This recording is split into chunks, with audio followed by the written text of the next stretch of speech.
बिस्मिल्लाहिर्रहमानिर्रहीम। अस्सलामु अलैकुम वरहमतुल्लाहि वबरकातुहू। दोस्तों, कैसे हैं, क्या हाल है? उम्मीद करता हूँ कि खैर वाफ़ियत से होंगे। दोस्तों, अगर अरबी में कहना हो कि उसे ले आओ, उसे ले आओ, तो कहेंगे जिबहा। जिबहा मतलब उसे ले आओ। जिब का मतलब लाओ, हा का मतलब उसे। दूसरा तरीका है बोलने का, जिब हुआ। जिब हुआ यानी उसे ले आओ। जिब का मतलब लाओ और हुआ का मतलब उस होता है। ठीक है, तो उसे ले आओ कहना हो तो दोनों तरीक़े से बोल सकते हैं, जिबहा या जिब हुआ। मैं करूँगा, मैं करूँगा या मैं करूँ या मैं करता हूँ या मैं कर रहा हूँ, मैंने किया है, ये जितने अल्फाज हैं इस सब के लिए आप कहेंगे अना सौवी। अना सौवी मतलब मैंने किया या मैं कर रहा हूँ, मैं करूँगा, मैं करता हूँ, मैं कर दिया। ठीक है, ये जितने भी अल्फाज हैं यहाँ पे आप कहेंगे अना सौवी मतलब मैं करूँगा। अब यहाँ पे एक चीज़ बतला दूँ कि अगर आप बीते हुए समय के लिए अगर कहेंगे जैसे मैंने किया, मैंने किया, तो मैंने किया मतलब ये समय बीत चुका है, तो यहाँ पे आप सौवी ना कह के सौवित कहेंगे। इसमें त का इस्तेमाल कर देंगे, यानी सौवी की जगह पे सौवित, तो हो जाएगा मैंने किया था या मैंने किया था। नहीं अगर हिंदी में कहते हैं उर्दू में तो भी मैंने किया यानी ये बीते हुए समय के लिए है, तो मैं करूँगा अगर कहना हो तो अना सौवी, या मैंने किया था तो कहेंगे अना सौवित यानी मैंने किया था। तो दोस्तों, इस तरीके से आप बोल सकते हैं। अगला जुमला है बोलने का, जैसे कहना है कि दरवाज़ा खटखटाओ। हम लोग कहते हैं ना, दरवाज़े पे ठोको या दरवाज़ा खटखटाओ, दरवाज़े पे ज़र्ब लगाओ, तो उसको अरबी में बोलेंगे दुगबाब। दुगबाब, दुग का मतलब देखिए लगाना होता है। ठीक है, दुग का मतलब लगाना। क्या लगाना? ज़र्ब लगाना, ठोकने को भी दुग कहते हैं। ठीक है, और बहुत सी जगह पे दुग का इस्तेमाल करते हैं। तो दुग का मतलब खटखटाओ या लगाना या ज़र्ब लगाना, और बाब का मतलब दरवाज़ा होता है। तो कहना हो कि दरवाज़ा खटखटाओ तो कह सकते हैं दुगबाब। मैं उसे ठीक करूं, मैं उसे ठीक करूं। कोई सामान ख़राब है या कुछ बिखरा पड़ा है, तो अगर सामने वाला कहता है कि तुम करो, तो हम कहते हैं कि मैं उसे ठीक करूं। या दूसरे से नहीं हो रहा है तो हम कहते हैं मैं उसे ठीक करूं, तो कहेंगे अना सौवी तरतीब। अना का मतलब मैं, सौवी का मतलब करूं, तरतीब का मतलब ठीक करना होता है, सलीके से करना होता है या बनाना होता है। ठीक है, तो बहुत सी जगह पे तरतीब का भी इस्तेमाल करते हैं। तो अगर कहना हो कि मैं उसे ठीक करूं या मैं उसे ठीक कर दूं, तो कहेंगे अना सौवी तरतीब। अना सौवी तरतीब। मैं ठीक करूं कहना हो या मैं उसे ठीक करूं तो भी कह सकते हैं। कौन सुनता है, कौन सुनता है अगर कहना हो कि कौन सुनता है, तो कहेंगे मन समा। मन समा या मन इस्मा भी कह सकते हैं। देखिए, समा का मतलब सुनना होता है। ठीक है, सुनना। समा का मतलब सुनना होता है, और ईयरफोन जो होता है उसको भी समा कहते हैं। ठीक है, या कहेंगे अना, कौन को अरबी में मन कहते हैं। ठीक है, मन या मिन भी कह सकते हैं, मन भी कह सकते हैं।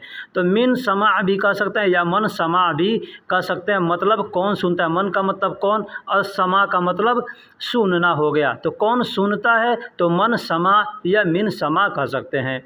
दूसरा है मेरी सुनो। अगर कहना है कि मेरी सुनो, जैसे हम किसी से बात करते हैं, वो इधर उधर देख रहा है, नहीं सुन रहा है, तो हम कहते हैं ना मेरी बात सुनो या मेरी सुनो, तो कहेंगे अस्मा कौली। अस्मा कौली यानी मेरी बात सुनो, मेरी बात सुनो, मेरी बात सुनो या मेरी सुनो, दोनों बात यहाँ पे हो जाता है। अस्मा मतलब सुनना और कौली मतलब मेरी बात, तो मेरी सुनो या मेरी बात सुनो, दोनों इसमें एकदम परफेक्ट आता है। तो कहेंगे अस्मा कौली या इस्मा कौली। इस्मा कौली भी कह सकते हैं, अस्मा कौली भी। इस्मा का मतलब हो गया सुनना, और कौल का मतलब काल कहते हैं ना, गाल। गाल, गाल का मतलब बात होता है, कहना होता है, बोलना होता है। तो मैं बोल रहा हूँ, मेरी सुनो, तो कहेंगे अस्मा कौली यानी मेरी बात सुनो या मेरी सुनो। इस तरीके से बोल सकते हैं। अगला जुमला है कि मैं जाऊँगा। अब दोस्तों, यहाँ पे गौर कीजिएगा, मैं जाऊँगा, मैं जा रहा हूँ, ठीक है। ये यहाँ पे हम अना रोह का इस्तेमाल करेंगे। अना का मतलब मैं होता है और रोह का मतलब जाऊँगा, जा रहा हूँ, जाओगे, जाते हो, ठीक है, जा रहा है, जाएगा, ये जितने अल्फाज आते हैं सब जगह पे रोह का इस्तेमाल किया जाता है। तो इसको आपको ध्यान देना है कि जाऊँगा, जा रहे हो, जाते हो, जा रहे हो, यानी दूसरे को भी और अपने के लिए भी रोह का इस्तेमाल करेंगे। और अना का मतलब मैं, बस अब मैं जा रहा हूँ तो अना रोह, तुम जा रहे हो तो इन तरोह, इस तरीके से बोलेंगे।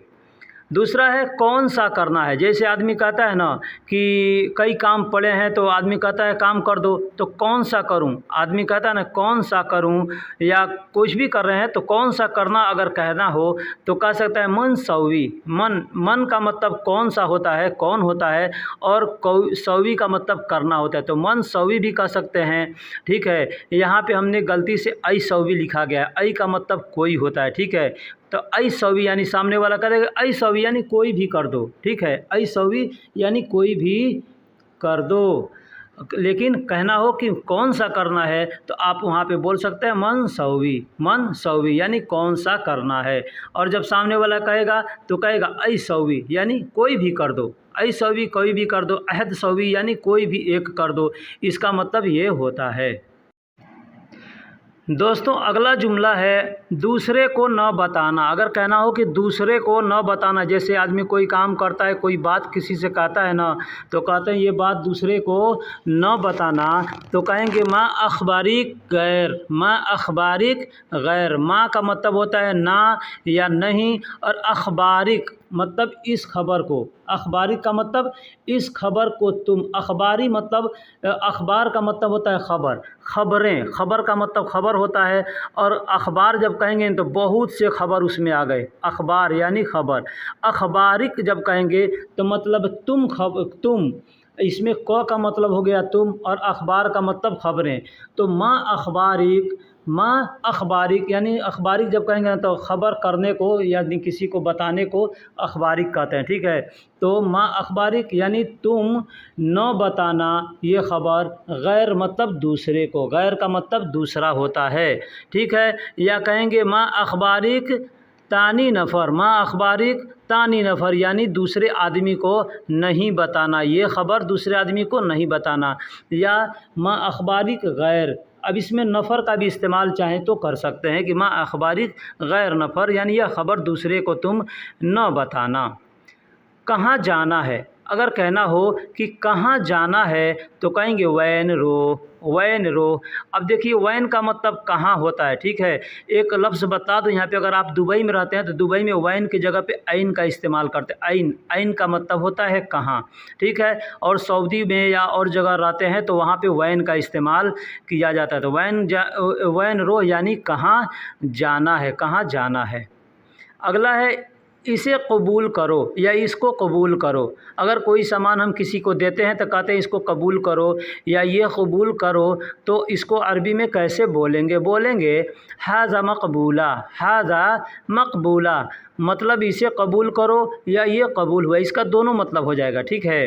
हाज़ा मकबूला इसे कबूल करो या यह कबूल करो, या मकबूला का मतलब कबूल करना हो गया, ठीक है, कबूल करना, कबूल किया तो भी मकबूला कहेंगे, ठीक है। तो कहेंगे हाज़ा मकबूला यानी इसको कबूल करो या यह कबूल करो। क्या करना है, क्या करना है, अगर कहना है कि क्या करना है तो कहेंगे ऐश सौवी, ऐश सौवी। ऐश का मतलब क्या, सौवी का मतलब करना होता है, तो ऐश सौवी मतलब क्या करना है, इस तरीके से बोल सकते हैं। दोस्तों अगर कहना हो कि इसे नीचे ले जाओ, इसे नीचे ले जाओ, कोई सामान है, कोई कहता है कि इसे नीचे ले जाओ, तो कहेंगे हाज़ा शील ताहत, हाज़ा शील ताहत। हाज़ा का मतलब यह या इसे, शील का मतलब लेना होता है और ताहत का मतलब नीचे, तो इसे नीचे लो या इसे नीचे ले जाओ कहना हो तो कह सकते हैं हाज़ा शील ताहत, हाज़ा शील ताहत, मतलब इसे नीचे ले जाओ या यह नीचे ले जाओ। एक काम करो, अगर कहना हो कि एक काम करो तो कहेंगे वाहिद शुगुल सौवी, वाहिद शुगुल सौवी, एक काम करो। यही कहना हो कि तुम एक काम करो तो यहाँ पे इंत का इस्तेमाल कर देंगे, कैसे, वाहिद शुगुल सौवी इंत, या इंत वाहिद शुगुल सौवी यानी तुम एक काम करो, ठीक है। तो एक काम करो कहना हो तो वाहिद शुगुल सौ भी इस तरीके से कह सकते हैं। दोस्तों मैंने पीछे जो बताया ये नीचे, इसे नीचे ले जाओ तो हादशील तहत कह सकते हैं। यहाँ पे देखिए लेने के लिए बहुत से लोग जिब का इस्तेमाल करते हैं, ठीक है, लेकिन जिब का मतलब लेना नहीं होता है, लाना होता है, ठीक है। जिब का मतलब लाना और शील का मतलब लेना। यहाँ पे ये चीज़ ध्यान दीजिए, इसलिए मैं इसको फिर पीछे से आपको बतला रहा हूँ कि हादशील तहत मतलब इसे नीचे ले जाओ। अगर इसे नीचे से लाओ कहना हो तो कहेंगे हादमिन जिब ताहत, ठीक, इस तरीके से बोलेंगे। दोस्तों अगला जुमला है कोई रास्ता देखो। कोई रास्ता देखो, देखिए कोई हम काम करते हैं, थोड़ा काम मुश्किल लगता है तो आदमी को समझ में नहीं आता है ना, तो आदमी कहता है ना कोई रास्ता देखो करने का कि कैसे किया जाएगा। या कहीं हम जा रहे हैं रास्ता भटक गए, वहाँ पे भी आदमी कहता है कि कोई रास्ता देखो जाने का, ठीक है। या कुछ बिगड़ गया है, वहाँ पे भी आदमी कहता है कोई रास्ता देखो बनाने का। यहाँ पे आदमी कहता है ना, तो इस जुमले को आप कहीं पे भी इस्तेमाल कर सकते हैं। तो कहेंगे कोई रास्ता देखो तो कहेंगे शूफ आई सबील। शूफ मतलब देखो, आई का मतलब कोई, सबील का मतलब रास्ता होता है। अगर चाहें तो सबील की जगह पे तरीक का भी इस्तेमाल कर सकते हैं कि शूफ आई तरीक या शूफ आई सबील, दोनों में से कोई भी आप बोल सकते हैं। कोई रास्ता देखो या शूफ अहद सबील। शूफ अहद सबील का भी, अहद का भी इस्तेमाल कर सकते हैं कि कोई रास्ता देखो या एक रास्ता देखो, ठीक। इसका मतलब अहद का मतलब देखिए एक भी होता है और कोई भी होता है, ठीक है। और आई का मतलब सिर्फ कोई होता है, यहाँ पे एक नहीं होता, इसलिए यहाँ पे ज़्यादा अच्छा बैठेगा कि शूफ आई सबील यानी कोई रास्ता देखो।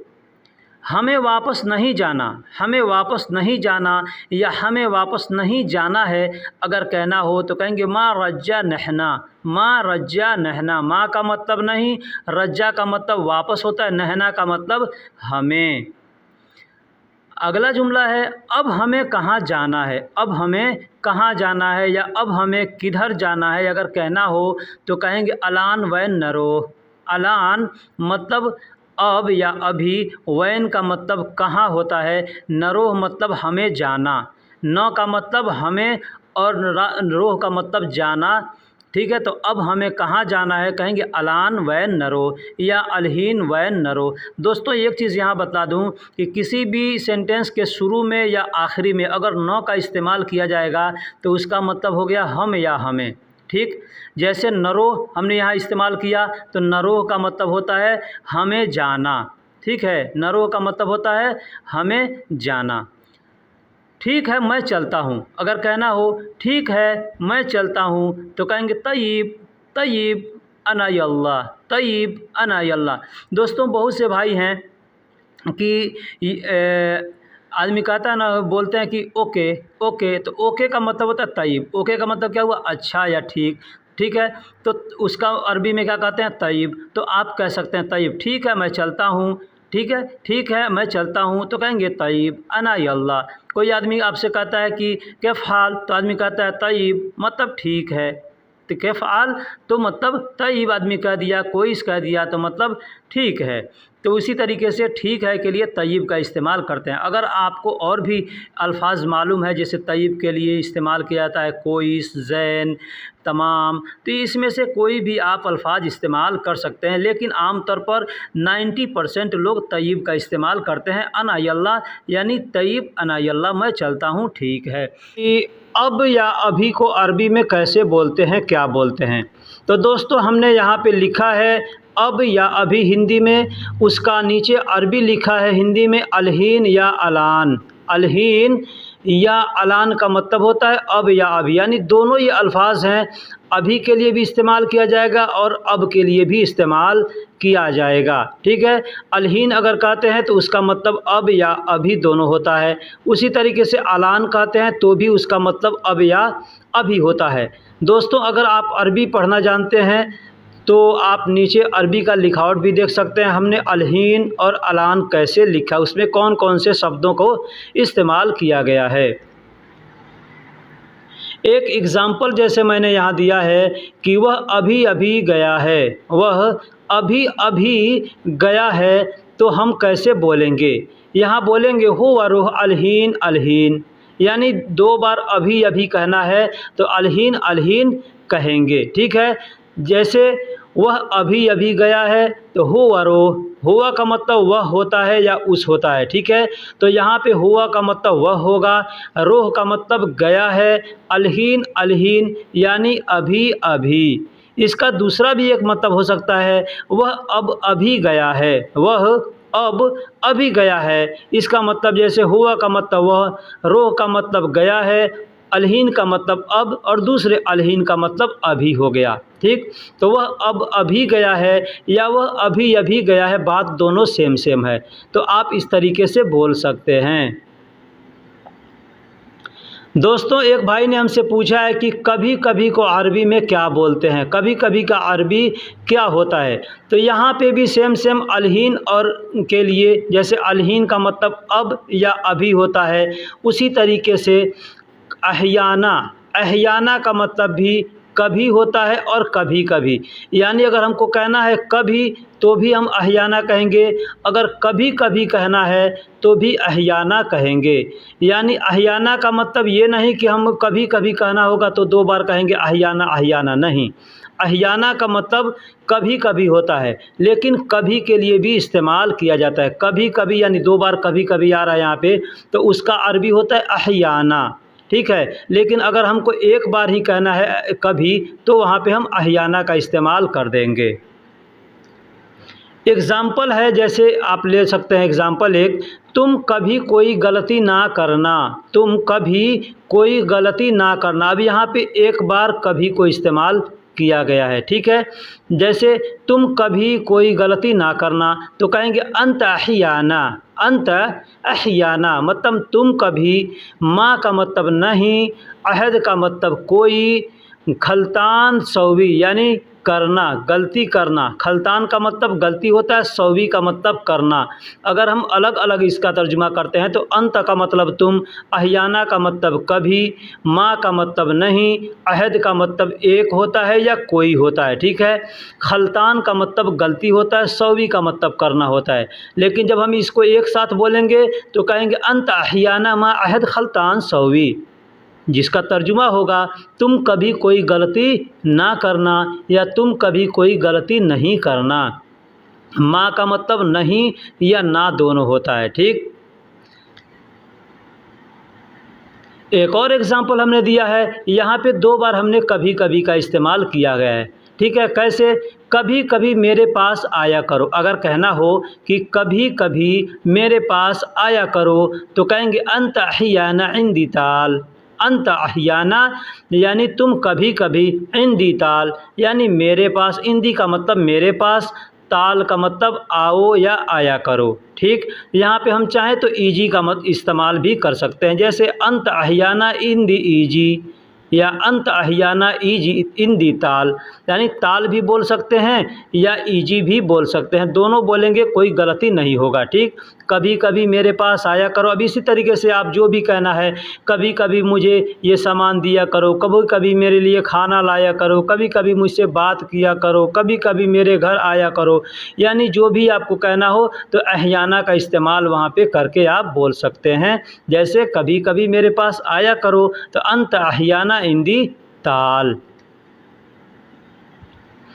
अब यहाँ पे आया है, एक भाई ने पूछा है कि मुझे दो, मेरा दो, ये सबको अरबी में कैसे बोलते हैं। ठीक है, तो यहाँ पे दो तरीके के होते हैं। सबसे पहले बता दूँ दो का मतलब क्या होता है। एक तो होता है दो काउंटिंग का, जिसका अरबी में हम कहते हैं इत्नैन। ठीक, वाहिद एक, इत्नैन दो, तलाता तीन, अरबा चार, खमसा पाँच, यानी ये काउंटिंग हो गया। ठीक है, तो इसमें जो दो आता है उसको इत्नैन कहते हैं। दूसरा एक दो होता है, जैसे हम कोई सामान किसी से मांगते हैं तो कहते हैं दो। ठीक है, दो, तो इसको अरबी में कहते हैं आती, इसको अरबी में कहते हैं आती। अब एग्ज़ाम्पल ले लीजिए, किसी से कहना है कि दो, तो कहेंगे आती आती। ठीक है, लेकिन आती का मतलब सिर्फ दो नहीं होता है। ठीक है, इसको कई जगह इस्तेमाल करते हैं, जैसे कहेंगे दिया, दे दो, दे दूंगा, दे रहा हूँ, देता हूँ। ठीक है, दे दिए, ये जितने अल्फाज आएंगे सब जगह पे आती का इस्तेमाल किया जाता है। ठीक है, एग्जाम्पल यहाँ पे भी मैंने दे दिया, मुझे दो अगर कहना हो तो कहेंगे आतीनी, मुझे दो कहना है तो आतीनी। अब यहाँ पे आती का मतलब दो और नी का मतलब मुझे हो गया, तो यहाँ पे एग्जाम्पल हमारा क्या है, मुझे दो या मेरा दो। क्या, मुझे दो या मेरा दो, तो आतीनी, यहाँ पे नी का इस्तेमाल कर देंगे। आती का मतलब दो हो गया और नी का मतलब मुझे या मेरा, तो इस तरीके से बोल सकते हैं। एक एग्ज़ाम्पल जैसे हमने यहाँ पे लिया है, कहना हो कि क्या तुमने उसे पैसे दे दिया। जैसे हमारा कफ़ील हमको भेजता है कहीं जाओ फ़लाँ जगह से ये सामान लेकर के आओ, वहाँ आते हैं तो वो पूछता है पैसा, तो हम कफ़ील के पास कॉल करते हैं कि क्या तुमने उसे पैसे दे दिया। ठीक, या आपका कफ़ील ही आपसे पूछता है कि क्या तुमने उसे पैसे दे दिया, तो अरबी में कैसे बोलेगा, बोलेगा हल अंत आती हो व फलूस, हल अंत आती हो व फलूस। हल का मतलब क्या होता है, अंत का मतलब तुमने, आती का मतलब दिया, हुआ का मतलब उसको या उसे, और फलूस का मतलब पैसा होता है। तो कहना है कि हल अंत आती हो व फलूस, मतलब क्या तुमने उसे पैसे दे दिया। ठीक, इसका मतलब ये होता है। अब यहाँ पे बता दूँ हल का मतलब क्या होता है। हल का मतलब क्या होता है, ठीक है, मैंने पीछे बताया हल का मतलब क्या होता है, लेकिन हल को कहाँ इस्तेमाल करते हैं।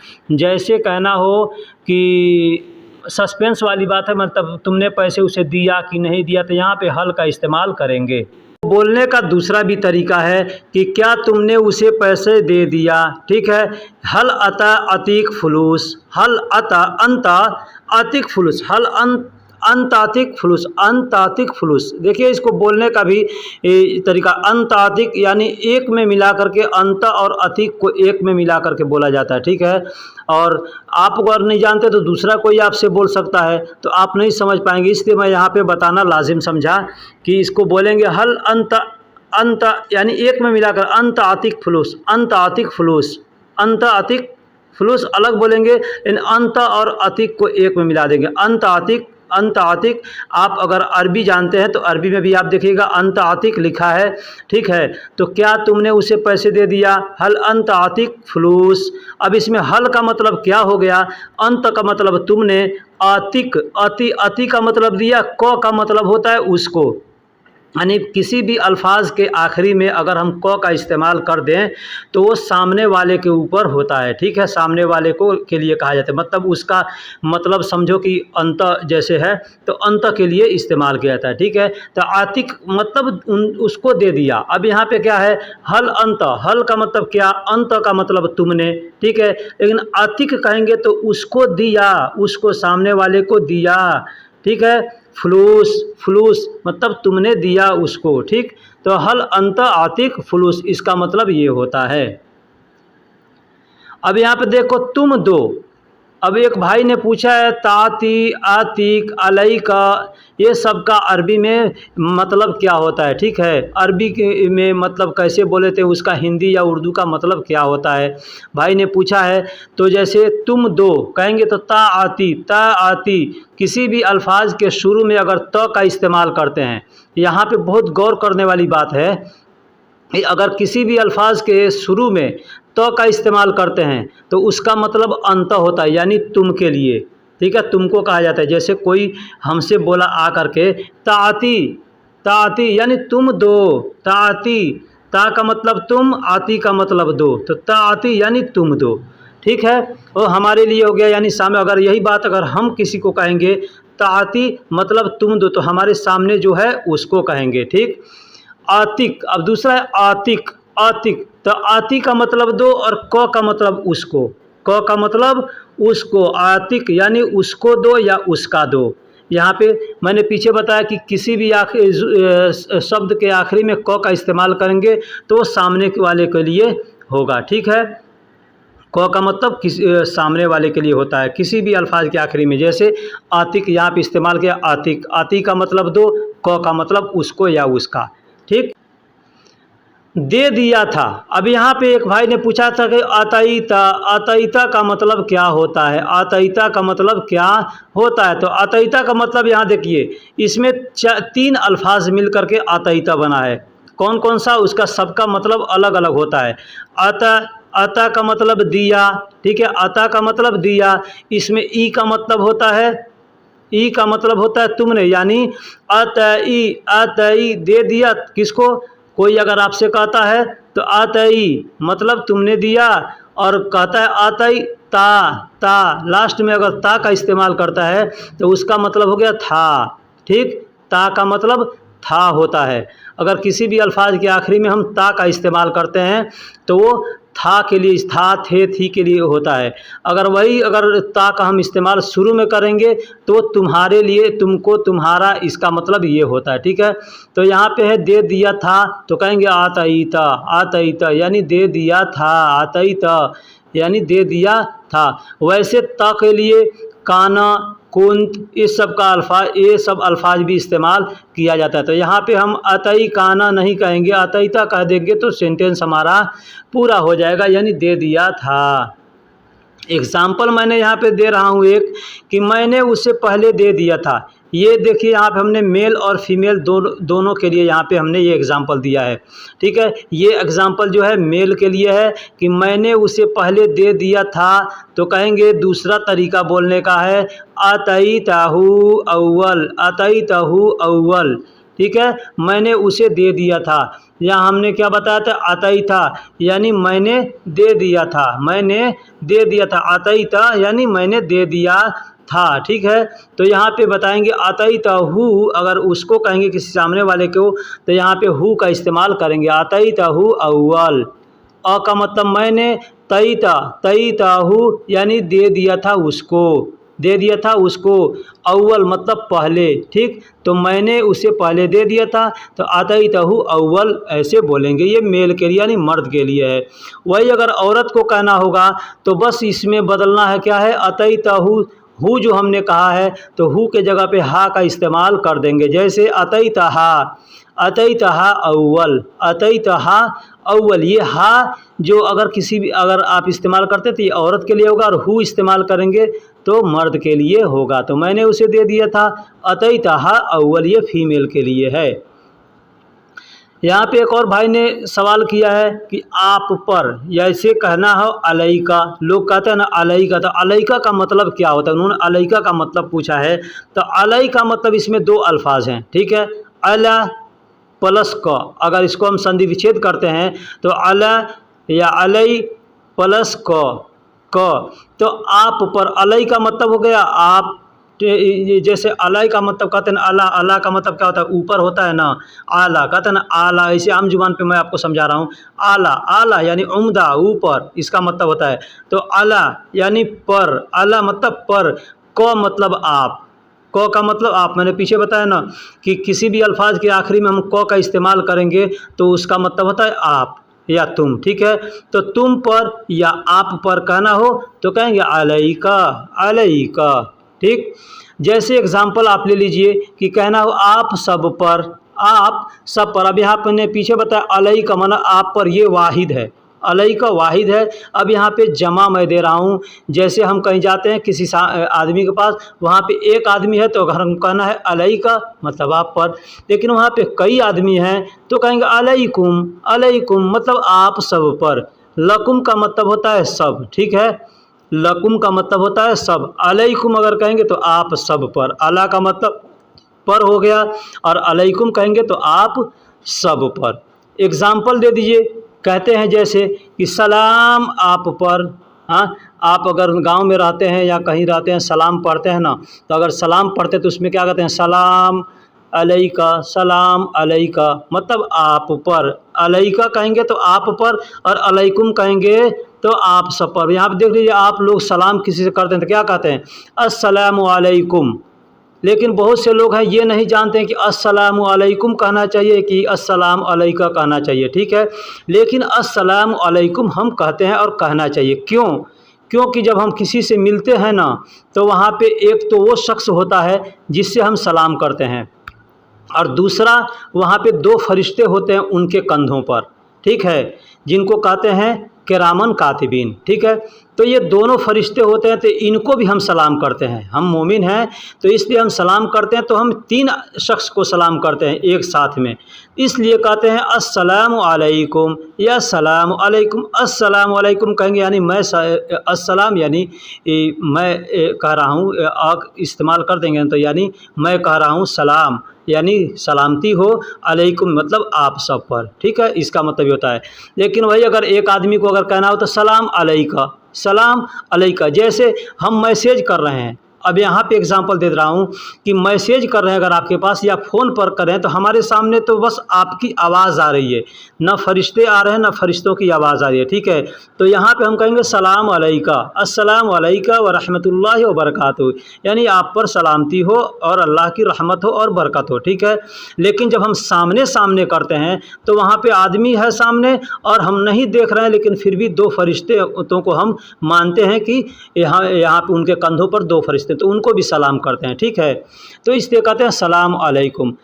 तो दोस्तों अगर कहना हो कि किताब नया है, किताब नया है, तो उसको अरबी में बोलेंगे किताब जदीद, किताब जदीद। किताब को अरबी में किताब ही कहते हैं और नया को अरबी में जदीद कहते हैं। अब इस जगह पे आप जो चीज़ चाहें लगा सकते हैं कि किताब जदीद, कलम जदीद, जवाल जदीद, मलाबिस जदीद, नफ़र जदीद, यानी जो चीज़ आप चाहें लगाना लगा करके बोल सकते हैं। हमने एग्ज़ाम्पल दिया है, किताब नया है तो कहेंगे किताब जदीद, किताब जदीद। आप अगर अरबी जानते हैं पढ़ना लिखना तो आप नीचे अरबी के अल्फाज़ों को भी देख सकते हैं हमने अरबी में क्या लिखा है। दूसरा है किताब फटी है, किताब फटी है। बहुत से भाइयों के कमेंट्स आए थे कि फटने को अरबी में क्या कहते हैं। तो दोस्तों यहाँ पे एक चीज़ ध्यान दीजिएगा कि अगर लकड़ी है तो लकड़ी टूटेगा, लकड़ी फटता भी है, लकड़ी टूटता भी है, तो उसको अरबी में कस्सर कहते हैं, ठीक है, कस्सर कहते हैं। कस्सर का मतलब टूटना होता है। कुछ भी टूटा, कागज़ टूट गया या कागज़ फट गया, बात सेम है, टूटा या फूटा। गिलास टूट गया या गिलास फूट गया, ठीक है।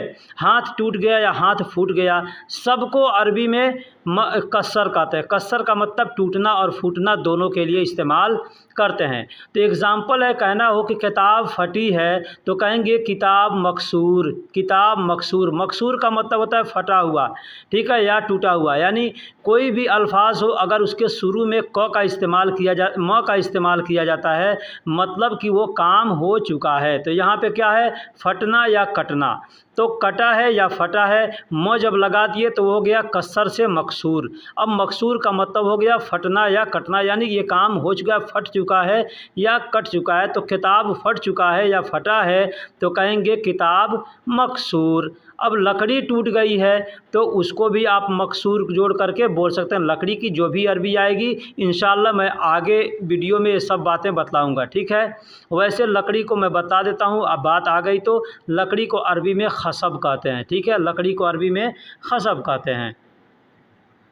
आदमी पुराना है, आदमी पुराना। अब यहाँ पे आदमी पुराना है, किताब पुराना है, कपड़े पुराने हैं, जो भी कहना हो आप लगा करके बोल सकते हैं। हमने यहाँ एग्जाम्पल दिया है कि नफ़र गदीम, नफ़र गदीम, आदमी पुराना है तो कहेंगे नफ़र गदीम, नफ़र गदीम, आदमी पुराना है, नफ़र गदीम, ठीक है। किताब पुराना है, किताब गदीम, कपड़े पुराने हैं, मलाबिस गदीम, यानी जो भी चाहे आप इस तरीके से बोल सकते हैं। कुर्सी यहाँ न रखो, कुर्सी यहाँ न रखो अगर कहना हो तो कह सकते हैं किरसी हिना मा रक्किब, किरसी हिना मा रक्किब या किरसी हिना मा रक्कब। रक्कब भी कह सकते हैं और रक्किब भी कह सकते हैं। दोस्तों कुर्सी हिंदी या उर्दू में कहते हैं, अरबी में उसको किरसी कहते हैं, ठीक है। लेकिन लिखने में आपने कुरान पढ़ा होगा, कुरान के अंदर है आयतल कुर्सी, ठीक। तो आयतल कुर्सी तो उसमें कुर्सी ही बोला, कुर्सी लिखा हुआ है और कुर्सी ही पढ़ते हैं। लेकिन आम तौर पे बोलचाल की ज़ुबान में लोग कुर्सी ना कह के किरसी कहते हैं। और माँ का मतलब नहीं और रकीब का मतलब रखना होता है। अगर कहना है कि कुर्सी यहाँ ना रखो तो कहेंगे किरसी हिना माँ रकीब। लेकिन वही कहना होगा कुर्सी यहाँ रखो तो कहेंगे किरसी हिना रकीब, कुर्सी हिना रकीब या किरसी हिना रकीब। कुर्सी भी बोल सकते हैं और किरसी भी बोल सकते हैं। मैं बहुत भूखा हूँ, मैं बहुत भूखा हूँ या मुझे बहुत भूख है। यहाँ दोनों दोनों ये सेंटेंस यहाँ पे जुमले बैठेंगे कि मैं बहुत भूखा हूँ या मुझे बहुत भूख है कहना हो तो कहेंगे अना जिद्दन जौआन, अना जिद्दन जौआन, यानी मैं बहुत भूखा हूँ या मुझे बहुत भूख है। अना का मतलब मैं, जिद्दन का मतलब बहुत होता है और जौआन का मतलब भूख होता है, भूख या भूखा। यहाँ दोस्तों जू भी अगर कह सकते हैं, अना जिद्दन जू, तो जू कहेंगे तो भी काम आपका चल जाएगा क्योंकि जू का मतलब भी होता है भूखा। आपने कुरान में पढ़ा होगा जू जू जू यानी भूखा। क्या तुम प्यासे हो, क्या तुम प्यासे हो। दोस्तों अगर कहना हो कि क्या तुम प्यासे हो तो कहेंगे हल अंत अतशान, हल अंत अतशान। हल का मतलब क्या होता है, अंत का मतलब तुम और अतशान का मतलब प्यासा होता है। यहाँ हमने हल का इस्तेमाल इसलिए किया है कि अगर हम किसी से पूछते हैं क्या तुम प्यासे हो सकता है वो प्यासा हो या नहीं भी हो। यहाँ पे सस्पेंस है इसलिए यहाँ पे हल का इस्तेमाल किया जाएगा। गधा दूर खड़ा है, गधा दूर खड़ा है तो कहेंगे हिमार बईद वक़्फ़, हिमार बईद वक़्फ़। हिमार कहते हैं गधे को, गधे को अरबी में हिमार कहते हैं। दोस्तों इसको बहुत से लोग हुमार भी कहते हैं, हिमार भी कहते हैं, ठीक है। बईद का मतलब दूर होता है और वक़्फ़ का मतलब रुकना होता है, खड़ा होना होता है, ठीक है। वक़्फ़ का मतलब रुकना और खड़ा होना दोनों को वक़्फ़ बोलते हैं। दूध थोड़ा गर्म चाहिए, दूध थोड़ा गर्म चाहिए। यहाँ हमने दूध का इस्तेमाल किया है, आप चाहें तो पानी, चाय, जो भी चीज़ गर्म करने वाली है उसको आप यहाँ इस्तेमाल कर सकते हैं। बस हलीब के जगह पर आप पानी लगा लीजिए जैसे मोया, ठीक है।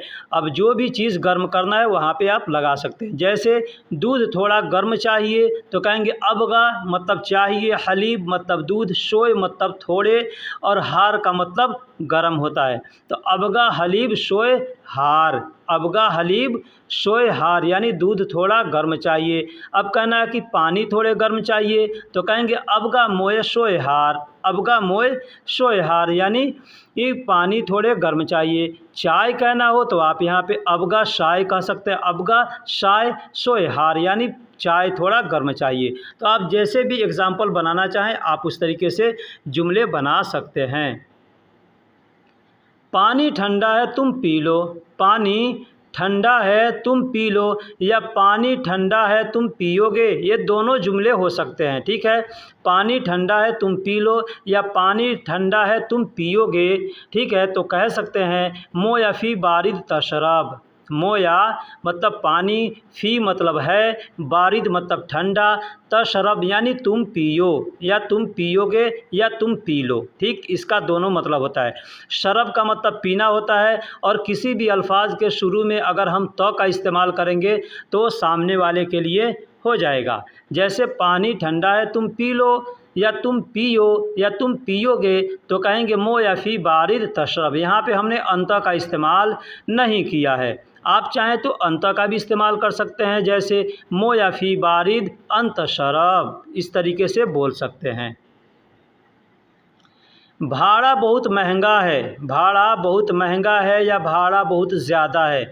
चाहे गाड़ी का भाड़ा हो, चाहे रूम का भाड़ा हो, दुकान का भाड़ा हो, जो भी चीज़ का भाड़ा हो, अगर कहना हो कि भाड़ा बहुत ज़्यादा महंगा है या बहुत ज़्यादा है तो कह सकते हैं उजरा मर्रा गाली, उजरा मर्रा गाली। उजरा का मतलब भाड़ा होता है और मर्रा का मतलब बहुत ज़्यादा होता है, गाली का मतलब महंगा होता है। तो उजरा मर्रा गाली भी कह सकते हैं या उजरा मर्रा, उजरा ज़्यादा मर्रा भी कसा। ऐसे भी बोलने के लिए बहुत से लोग बोलते हैं उजरा ज़्यादा मर्रा या उजरा मर्रा गाली, इस तरीके से बोल सकते हैं। अब यहाँ पे एक और चीज़ बता दूं कि उजरा भी कहते हैं और इजारा भी कहते हैं। इजारा भी कहते हैं, इजारा का मतलब भी भाड़ा होता है और उजरा का मतलब भी भाड़ा होता है। अब एक और चीज़ यहाँ पे बता दूं कि जो टैक्सी चलती है, टैक्सी को भी अरबी में उजरा कहते हैं, टैक्सी को अरबी में उजरा कहते हैं। तो भाड़ा बहुत महंगा है कह सकते हैं उजरा मर्रा गाली।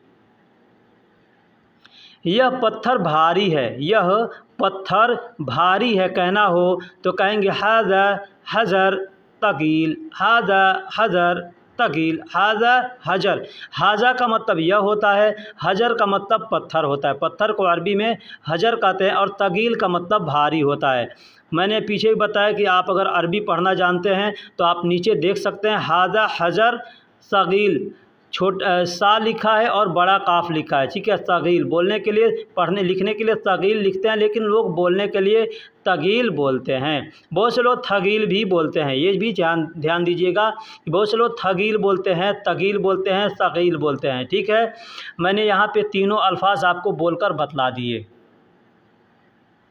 कागज़ पतला है, कागज़ पतला है। अब यहाँ पे सिर्फ कागज़ की बात नहीं, कोई भी चीज़ पतला होगा, आदमी पतला है, लकड़ी पतला है, कपड़े पतले हैं, चाहे कागज़ पतला है, दरख्त पतला है, कुछ भी, सड़क पतला है, कुछ भी पतला हो तो आप यहाँ पे लगा सकते हैं। जैसे कागज़ के जगह पे, कागज़ को अरबी में वर्गा कहते हैं और ख़फ़ीफ़ का मतलब पतला होता है, ठीक है। अगर कोई चीज़ हल्का है तो वहाँ पे भी आप ख़फ़ीफ़ का इस्तेमाल करेंगे। तगील का मतलब भारी और ख़फ़ीफ़ का मतलब हल्का, पतला, कमज़ोर, ठीक है।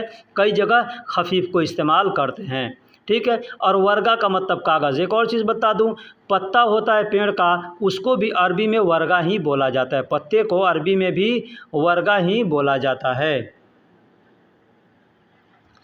शर्ट और पैंट साफ़ करो, शर्ट और पैंट साफ़ करो। अब यहाँ पे कोई भी चीज़ साफ़ करना हो तो अरबी इस जगह पे, जैसे पैंट और शर्ट हमने इस्तेमाल किया है, तो यहाँ पे लगा करके बोल सकते हैं। जैसे गाड़ी साफ़ करो, ठीक है, घर साफ़ करो, ठीक है, जो भी चीज़ साफ़ करना हो, गिलास साफ़ करो, जो भी साफ़ करना हो तो आदमी यहाँ पे पैंट और शर्ट की जगह पे लगा करके बोल सकता है। हमने यहाँ एग्जांपल दिया है, शर्ट और पैंट साफ़ करो तो कहेंगे सौवी नदीफ़ कमीज़ व बंतलून। सौवी नदीफ़, सौवी का मतलब करो, नदीफ़ का मतलब साफ़ होता है। बहुत से लोग नद्दफ़ भी बोलते हैं और नदीफ़ भी बोलते हैं, ठीक है। तो कोई नद्दफ़ बोले, नद्दफ़, नद्दफ़ मतलब कि साफ़ करने को बोला है, या नदीफ़, नदीफ़ बोले तो भी समझो कि वो साफ़ करने को बोला है। बहुत से लोग क्लीन भी कहते हैं, इंग्लिश शब्द है क्लीन, लेकिन बहुत से लोग क्लीन भी बोलते हैं, ठीक। कमीज़ कहते हैं शर्ट को और बंतलून कहते हैं पैंट को। वह का मतलब और होता है, वह का मतलब और होता है। कोई भी जगह पे अगर आपको और का इस्तेमाल करना है तो आप वहाँ पे वह का इस्तेमाल कर सकते हैं, वह लगा करके बोल सकते हैं। अब शर्ट और पैंट साफ़ करो, ठीक है, तो सौवी नदीफ़ कमीज़ व बंतलून। अब आपको शीशा साफ़ करने को आपका कफील बोल रहा है तो कहेगा गिजाफ़, गिजाज नदफ़, गिजाज नदफ़ या गिजाज नदीफ़। गिजाज कहते हैं शीशे को। गाड़ी साफ़ करने को बोल रहा है तो कहेगा सैयारा नदफ़, सैयारा नदफ़ या सैयारा नदीफ़। सैयारा कहते हैं गाड़ी को, यानी गाड़ी साफ़ करो। घर साफ़ करने को बोल रहा है तो बेत, तो बेत वहाँ पे लगा देगा, बेत नदफ़ या बेत नदीफ़। रूम साफ़ करने का बोल रहा है तो गुरफ़ा नदीफ़ बोलेगा, गुरफ़ा नदफ़ बोलेगा। इस तरीके से बोल सकता है। तुम सबके कपड़े ज़्यादा गंदे हैं, तुम सबके कपड़े ज़्यादा गंदे। अब यहाँ पे हमने पीछे बताया था साफ़ को अरबी में नदफ़ कहते हैं और गंदा को यहाँ पे मैं बता रहा हूँ कि अरबी में वसख़ कहते हैं। वसख़, वसख़ का मतलब गंदा होता है। अब यहाँ पे ध्यान दीजिएगा, वसख़ लिखा है, लास्ट में ख का इस्तेमाल किया गया है। इससे मिलता जुलता एक अल्फाज आता है वसत। वसत का मतलब होता है मीडियम यानी बीच का, ठीक। यहाँ पे मैं दिया नहीं हूँ लेकिन मैं आपको बता दिया कि कोई अगर बोले तो यहाँ पे आपको समझना है कि वसख़ बोल रहा है, ये वसत बोल रहा है, ठीक। तो तुम सबके कपड़े ज़्यादा गंदे हैं कहेंगे तुम। यहाँ पे मैंने एक नया अल्फाज इस्तेमाल किया है, ठीक है। इन तकुल्लो भी बोल सकते हैं, इन तकुल्लो यानी तुम सबके, मलाबिस जिद्दन वसक़, इन तकुल्लो मलाबिस जिद्दन वसक़ यानी तुम सबके कपड़े बहुत गंदे हैं। लेकिन अगर इन तकुल्लो ना बोल करके सिर्फ आप अंतुम बोलेंगे तो अंतुम का मतलब हो गया तुम सब। अंतुम, अंत का मतलब तुम और अंतुम का मतलब तुम सब, ठीक है। ये जमा है, अंत वाहिद है और अंतुम जमा है, ठीक। तो तुम सबके कपड़े ज़्यादा गंदे हैं, अंतुम मलाबिस जिद्दन वसक़, इस तरीके से बोल सकते हैं। मस्जिद दूर नहीं है, मस्जिद दूर नहीं। अब यहाँ पे चाहे तो मस्जिद दूर नहीं है, बाज़ार दूर नहीं है, घर दूर नहीं है, दुकान दूर नहीं है, जो चाहे तो आप लगा करके बोल सकते हैं, ठीक है। लेकिन हमने एग्जांपल दिया है मस्जिद दूर नहीं है, तो कहेंगे माफ़ी बईद मस्जिद, या मस्जिद माफ़ी बईद, आगे पीछे करके बोला जा सकता है। मस्जिद माफ़ी बईद या माफ़ी बईद मस्जिद, इस तरीके से बोल सकते हैं। मस्जिद का अरबी में मस्जिद ही बोलते हैं, और माफ़ी का मतलब नहीं है, और बईद का मतलब दूर। यहाँ आपको मैं बता दूं कि माफ़ी में दो अल्फाज आते हैं, एक माँ और दूसरा फ़ी। माँ का मतलब नहीं होता है और फ़ी का मतलब है। तो जब माफ़ी कहेंगे तो इसका मतलब नहीं है। सिर्फ़ अगर नहीं कहना हो तो माँ का इस्तेमाल करेंगे, और सिर्फ़ है का इस्तेमाल करना है तो है बोलना हो तो यहाँ पे फ़ी का इस्तेमाल करेंगे। लेकिन अगर नहीं है कहना हो तो कहेंगे माफ़ी, ठीक। जैसे मस्जिद दूर नहीं है तो कहेंगे माफ़ी मस्जिद बईद या मस्जिद माफ़ी बईद, ठीक। या कहना हो मस्जिद दूर है, मस्जिद दूर है तो कहेंगे मस्जिद फ़ी बईद, मस्जिद फ़ी बईद। दोस्तों हर तरीके से जुमले को मैं बोल करके समझाता हूँ ताकि आप लोगों को अच्छे से समझ में आ जाए, ठीक। घोड़े के चार पैर हैं, घोड़े के चार पैर। अब यहाँ पे मैं चार पैर बतलाना नहीं यहाँ पे मतलब ज़रूरी था। यहाँ पैर को अरबी में क्या कहते हैं और घोड़े को अरबी में क्या कहते हैं ये बतलाना ज़रूरी था, लाजिम था, ठीक है। इसलिए मैं यहाँ पे ये इस्तेमाल किया हूँ जुमला। अब घोड़े के चार पैर हैं, आदमी के दो पैर हैं, जानवर के कोई भी जानवर उसके चार पैर हैं, ठीक है, मुर्गी को छोड़ करके, ठीक है। मुर्गी के दो पैर होते हैं और बाकी जो भी हैं उनके चार पैर होते हैं। बहुत से ऐसे भी जानवर हैं जिनके दो पैर ही होते हैं, ठीक है, बहुत से जानवर हैं, है ना। तो हिसान, हिसान का मतलब घोड़ा होता है, ठीक है। और कदम का मतलब पैर होता है। पैर को अरबी में कदम कहते हैं, पैर को अरबी में कदम कहते हैं। तो कदम किसको कहते हैं? जो पैर होता है, पंजा होता है ना, उसको कदम कहते हैं। और जो पैर के ऊपर से और टखने के और घुटने के नीचे तक की जो हड्डी होती है ना, उसको रिजिल बोलते हैं। ये चीज़ ध्यान दीजिएगा। घुटने के नीचे यानी घुटना जहाँ से मुड़ता है तो घुटने के नीचे से लेकर के टखने तक जो हड्डी होती है उसको रिजिल बोलते हैं। और जो पैर जिस पर हम चलते हैं यानी पंजा जिसको हम लोग बोलते हैं उसको अरबी में पैर बोलते हैं। एक और चीज़ बता दूं, पैदल चलने को कदम कदम कहते हैं, पैदल चलने को कदम कदम कहते हैं। तो घोड़े के चार पैर हैं। हिसान फ़ी अरबा कदम, हिसान यानी घोड़ा, फ़ी मतलब है, अरबा मतलब चार और कदम मतलब पैर। खूबसूरत, खूबसूरत हम लोग हिंदी उर्दू में खूबसूरत कहते हैं, अरबी में उसको जमील कहते हैं, अरबी में उसको जमील कहते हैं। दूसरा अल्फाज है महान। हम लोग हिंदी में महान बोलते हैं, ठीक है। अरबी में उसको अज़ीम बोलते हैं, उर्दू में भी अज़ीम ही बोला जाता है, उर्दू में भी अज़ीम बोलते हैं और अरबी में भी अज़ीम ही बोला जाता है। दोस्तों मज़बूत को अरबी में गौवी कहते हैं, मज़बूत को अरबी में गौवी कहते हैं। दोस्तों आपसे एक रिक्वेस्ट है, अगर आप लोग अरबी पढ़ना जानते हैं तो आप अरबी के लिखावट को भी आप देख सकते हैं कि कौन कौन से अल्फाज को इस्तेमाल किया गया है लिखने में, उसको क्या पढ़ना चाहिए क्या नहीं पढ़ना चाहिए। सबसे पहले कुछ लफ्ज़ों का मतलब बता दूं। जैसे बड़ा काफ जो लिखा होता है उसको लोग ग पढ़ते हैं, क न पढ़ के ग पढ़ते हैं। जैसे यहाँ लिखा हुआ है कौवी, लेकिन बोलने के लिए लोग गौवी बोलते हैं, ठीक है। छोटा काफ से लिखा होगा तो उसको क ही पढ़ेंगे, लेकिन बड़ा काफ से लिखा है तो उसको बोलने के लिए लोग ग बोलते हैं, ठीक है।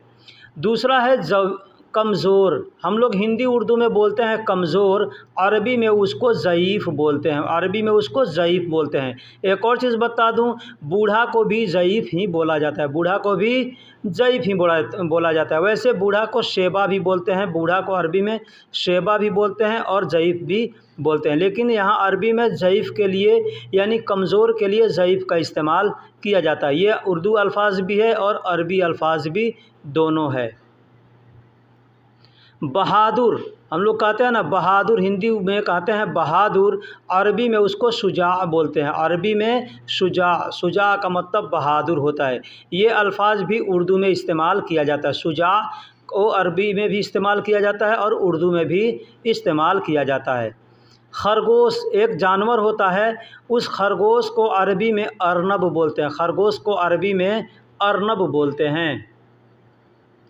चाँद को अरबी में कमर कहते हैं। चाँद को अरबी में कमर कहते हैं। एक चीज़ यहाँ बता दूँ, हर अल्फाज को तो बड़ा काफ जो होता है उसको क को बड़ा काफ जो होता है उसको ग बोलते हैं, लेकिन कमर को कमर ही बोलते हैं। यहाँ पे गमर इस्तेमाल नहीं करते, ठीक है, कमर को कमर ही बोलते हैं।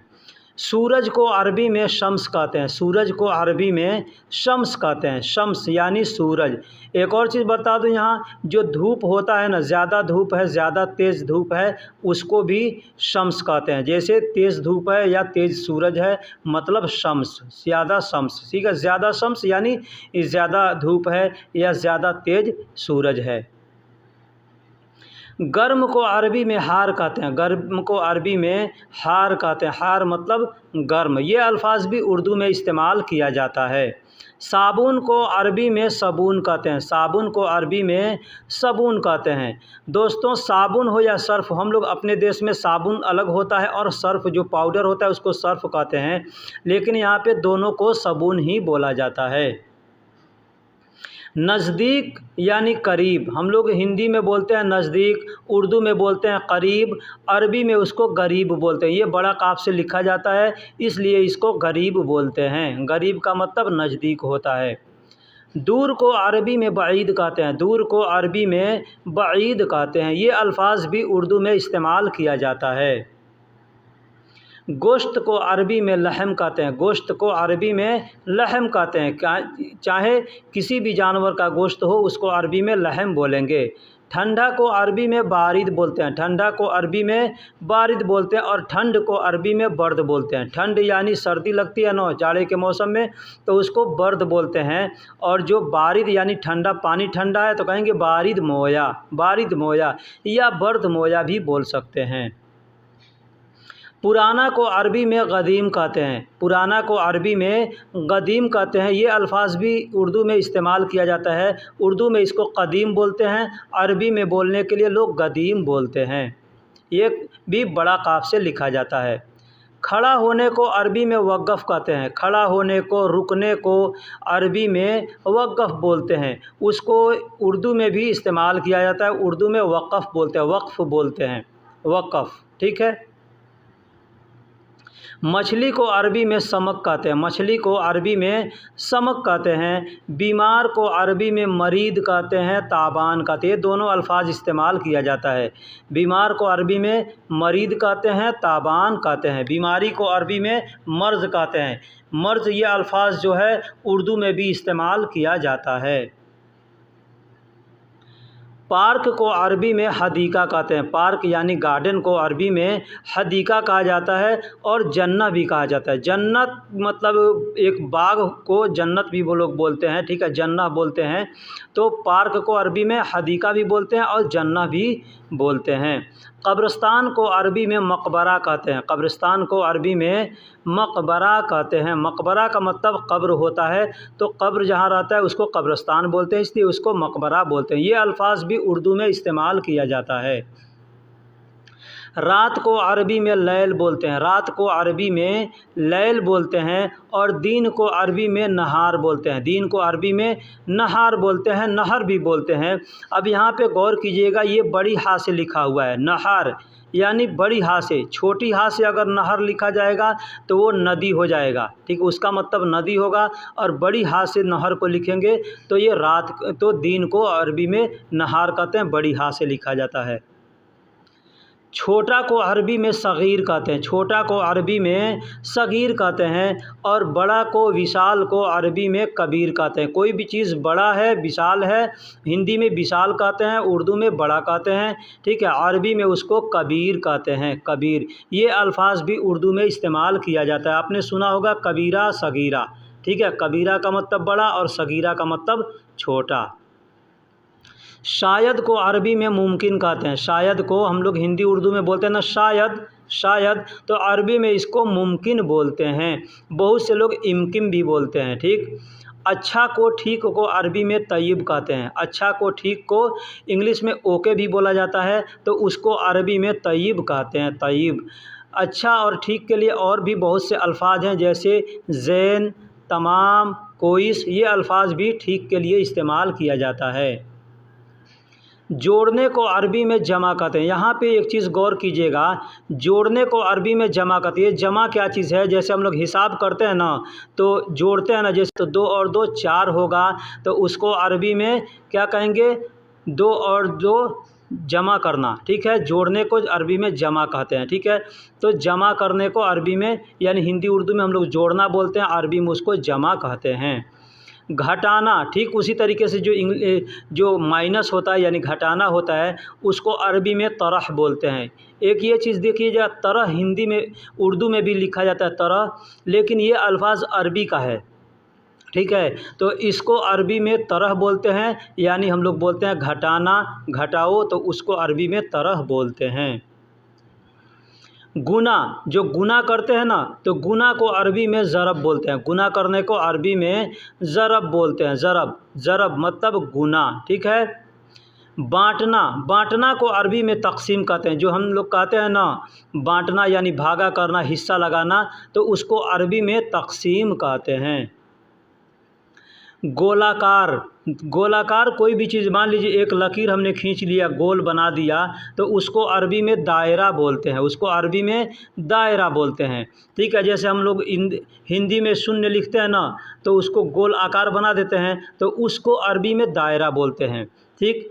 चौकोर, कोई भी चीज़ 4 कोण का है, जैसे रुमाल हुआ या टेबल होता है 4 कोण का, ठीक है, या 4 कोण का ज़मीन का टुकड़ा है, कुछ भी है 4 कोण का है, उसको अरबी में मुरब्बा बोलते हैं। मुरब्बा यानी 4 कोण का, चौकोर को मुरब्बा बोलते हैं। सेकंड, यहाँ पे भी ध्यान दीजिएगा कि सेकंड को अरबी में तानिया बोलते हैं। हिंदी हमने अरबी में भी लिखा है, अरबी में तानिया लिखा है, और सेकंड कहते हैं ना, तानी कहते हैं ना, तानी का मतलब दूसरा। आप अब यहाँ पे मैं आपको खोल के बता दे रहा हूँ, क्या कहते हैं? तानी, तानी यानी दूसरा होता है ना।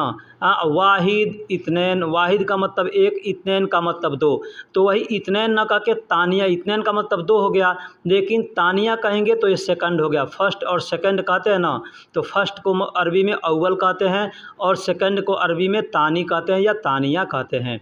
लेकिन ये सेकंड जो है, ये घड़ी का सेकंड है, इसको भी तानिया ही कहते हैं, ठीक है। और मिनट को अरबी में दगीगा कहते हैं। मिनट को अरबी में दगीगा बोलते हैं। दिन को अरबी में यौम कहते हैं। दिन को अरबी में यौम कहते हैं। अब यहाँ पे ये चीज़ ध्यान दीजिएगा, एक दिन है तो यौम बोलेंगे, 2 दिन है तो यौमीन बोलेंगे। यहाँ मैंने लिखा नहीं, लेकिन आपको बता रहा हूँ, ठीक है। 3 दिन है तो उसको तलाता यौम बोलेंगे, या अय्याम तलाता अय्याम बोलेंगे, अरबा अय्याम, खमसा अय्याम, इस तरीके से, यानी ये जमा हो गया, ठीक। आपने पढ़ा होगा एक वचन, द्विवचन और बहुवचन। तो एक वचन यौम हो गया, 2 वचन यौमीन हो गया, 3 वचन 4 वचन ये आपको बहुवचन हो गया, ठीक है। तो इसी तरीके से जो भी आपको जमा यानी अरबी में जमा कहते हैं और वाहिद कहते हैं, ठीक है। तो ऐसे आप बोल सकते हैं। हिंदी को में हफ्ता कहते हैं, सप्ताह कहते हैं। अरबी में असबू कहते हैं। अरबी में असबू कहेंगे या सुबू भी कहते हैं, सुबू या असबू। घंटा को अरबी में साह कहते हैं। घंटा को अरबी में साह कहते हैं। आप अरबी के लिखावट को देख सकते हैं कौन से अल्फाजों से लिखा हुआ है। और महीना को अरबी में शहर कहते हैं। महीना को अरबी में शहर कहते हैं, शहर यानी महीना। साल को अरबी में सना कहते हैं। यहाँ भी ध्यान दीजिएगा, ये बहुत गौर करने वाली अल्फाज है कि साल को अरबी में सना कहते हैं। और सदी, सदी होता है ना, साल होता है 12 महीने का साल होता है, ठीक है। और 100 साल का एक सदी होता है, तो उस सदी को अरबी में गर्न कहते हैं। सदी को अरबी में गर्न कहते हैं, और साल को अरबी में सना कहते हैं। पति को अरबी में जोज़ कहते हैं। पति यानी शौहर, हस्बैंड, उसको अरबी में जोज कहते हैं। और पत्नी जो होती है, औरत होती है, उसको अरबी में ज़ौजा कहते हैं। ज़ौजा यानी औरत, पत्नी, पत्नी औरत नहीं, पत्नी। आखिरी को अरबी में भी आखिर ही बोला जाता है। अरबी में हम लोग हिंदी उर्दू में आखिरी बोलते हैं, तो अरबी में भी उसको आखिर बोला जाता है। ठीक, पहला को अरबी में अव्वल कहते हैं। मैंने पीछे बताया कि पहला को अरबी में अव्वल कहते हैं और सेकंड को अरबी में तानिया कहते हैं। ठीक है। पूरा को अरबी में कामिल कहते हैं। पूरा को अरबी में कामिल कहते हैं। फुल को भी अरबी में कामिल कहते हैं। फुल यानी होता है ना, इंग्लिश में कहते हैं फुल। आप जाइएगा दुकान में तो दूध खरीदिएगा, वहाँ पे देखिएगा लिखा होगा फुल फैट यानी कामिल। फुल का मतलब कामिल हो गया, और फैट का मतलब जो क्रीम होता है उसको फैट कहते हैं। आधा को अरबी में नूस कहते हैं। आधा को अरबी में नूस कहते हैं। नूस यानी आधा। ये अल्फाज भी उर्दू में इस्तेमाल किया जाता है। उर्दू में निस्फ़ कहते हैं। निस्फ़ का मतलब आधा होता है, और अरबी में नूस कहते हैं, हिंदी और उर्दू में निस्फ़ कहते हैं। देश को अरबी में वतन कहते हैं। देश को अरबी में वतन भी कहते हैं और बलद भी कहते हैं। यहाँ हमने वतन लिखा नहीं है, वतन, लेकिन मैं बता दे रहा हूँ, देश को अरबी में वतन भी बोला जाता है और बलद भी बोला जाता है। इससे मिलता जुलता एक अल्फाज है वलद। वलद का मतलब बेटा होता है, लड़का होता है। ठीक है।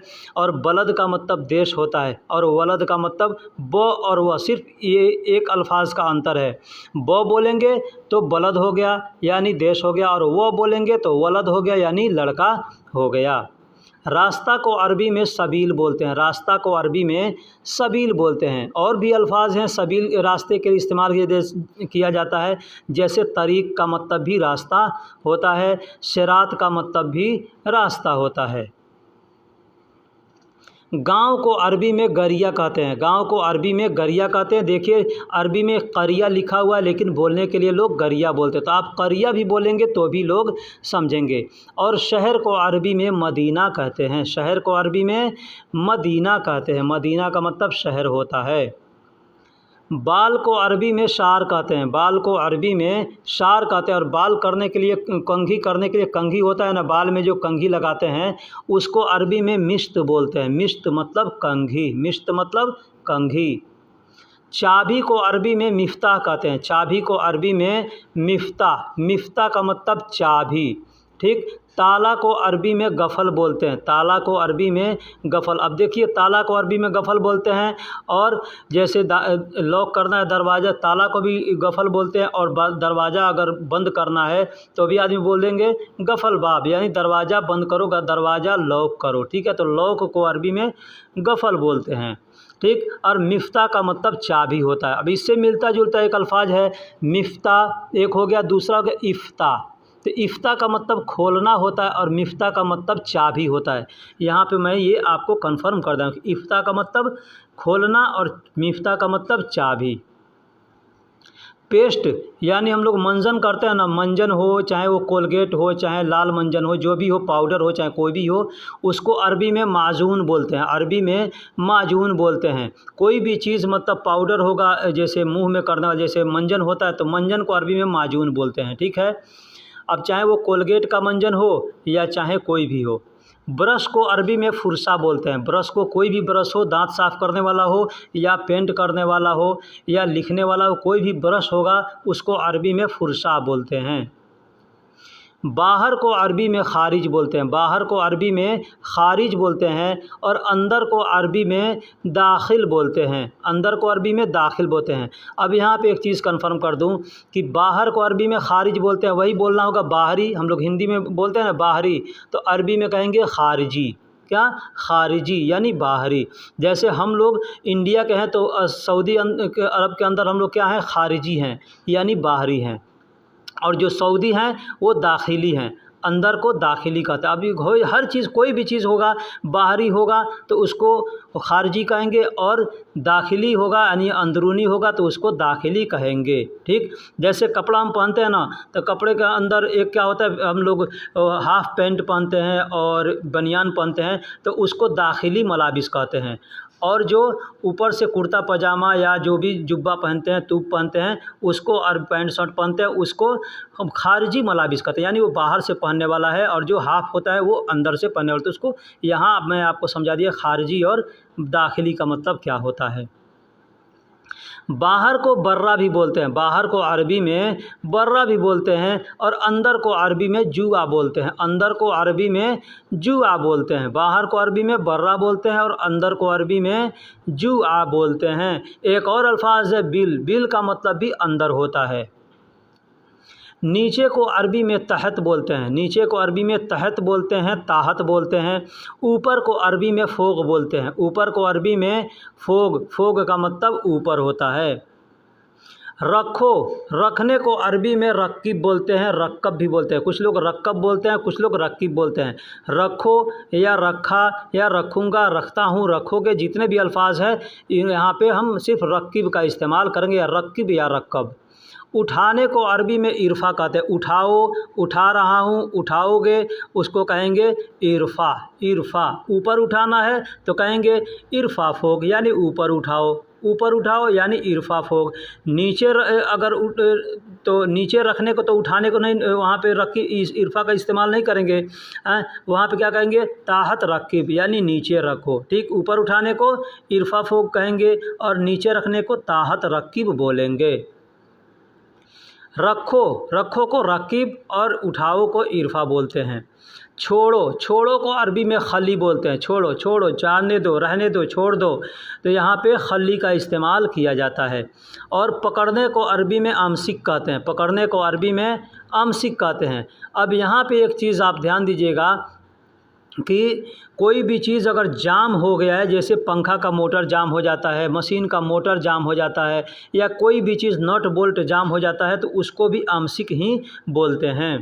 ठीक है, जैसे नट जाम हो गया, नट बोल्ट जंग पकड़ लिया है, तो उसको बोलेंगे आंशिक यानी पकड़ लिया है। ठीक है, कोई भी चीज़ जाम हो गया उसको भी बोलेंगे आंशिक यानी जाम हो गया। मोटर आंशिक यानी मोटर जाम हो गया है। ठीक है, कोई चीज़ जाते हैं हम वेल्डिंग करवाने के लिए, कुछ मतलब जाम करना हो अगर, तो हम कहेंगे वहाँ पे भी आंशिक बोलेंगे। ठीक, जोड़ने को अरबी में युदिफ बोलते हैं। पीछे मैंने जोड़ने को अरबी में जमा बताया था, यहाँ दूसरा अल्फाज है जोड़ने को अरबी में युदिफ भी बोलते हैं। तो ये युदिफ क्या है, मतलब दो लोहा है उसको जोड़ना है तो कहेंगे युदिफ, युदिफ यानी जोड़ना। और काउंटिंग में जो जोड़ आता है उसको अरबी में जमा बोलते हैं। जमा का मतलब एक और होता है, जैसे बहुत से लोग जमा हैं, उसको भी जमा ही बोला जाता है। आप नमाज़ पढ़ते हैं तो जमात से पढ़ते हैं, तो कहते हैं जमात से पढ़ रहा हूँ, यानी कि जमा होकर के पढ़ रहे हैं। तोड़ने को अरबी में कस्सर बोलते हैं, तोड़ने को अरबी में कस्सर बोलते हैं। पहले से अगर टूट चुका है कोई चीज़ उसको मकसूर बोलेंगे, तुरंत टूटा है तो उसको कस्सर बोलेंगे। ठीक है, अगर किसी से कहना है कि ये टूट गया तो कहेंगे कस्सर, और पहले से टूटा हुआ है तो कहेंगे मकसूर।